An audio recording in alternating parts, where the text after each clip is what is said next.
Planets, like people, are true to their nature, and like people, planets change their disposition according to who's around. Hello, I'm Christopher Renstrom, your weekly horoscope columnist here on Astrology Hub, and I wanted to talk to you today about the upcoming sextile involving Venus, the Sun, and Saturn.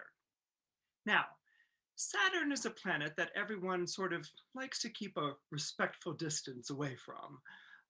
Kind of gloomy and heavy and acerbic, we get our word Saturnine to describe a temperament that can be somewhat melancholic and a little off-putting, but very proud of its misanthropy.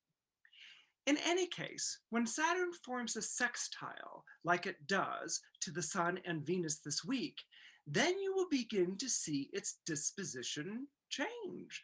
A very slight smile might come across its lips, and a sort of little bit of sense of amusement might enter into its critical eye. Now, what is a sextile? A sextile is a planetary aspect which is halfway between a conjunction and a square.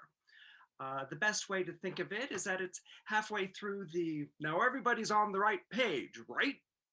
Insistence of a conjunction. That's when two planets are there together, kind of like, or bound together like a three-legged race. And on the other half is the my way or highway combativeness and ultimatum quality of a square. So a sextile is kind of designed to find the wiggle room. Or better yet, a sextile is designed to bring out the qualities that are in common between the planets that they might not know could possibly exist. Like, for instance, the Sun is very warm and very optimistic and upbeat.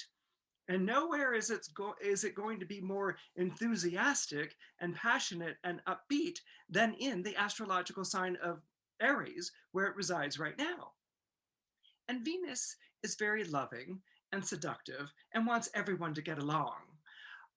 She's not exactly that agreeable when she's in Aries, but she's certainly very passionate and very full of sound and fury in a wonderfully fantastic way.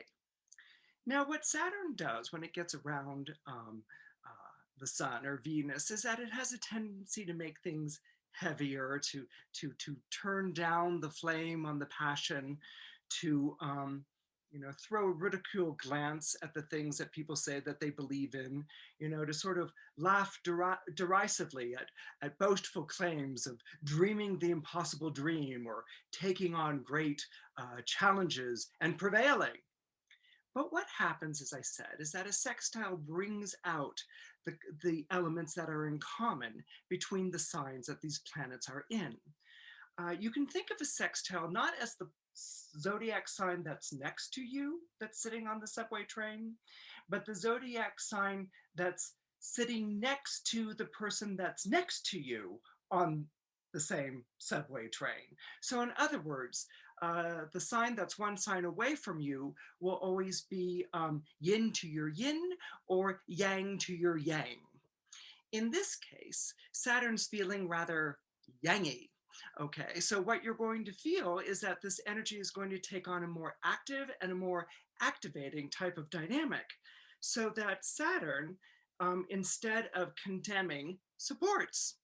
And Saturn, instead of withholding or keeping from you, makes available.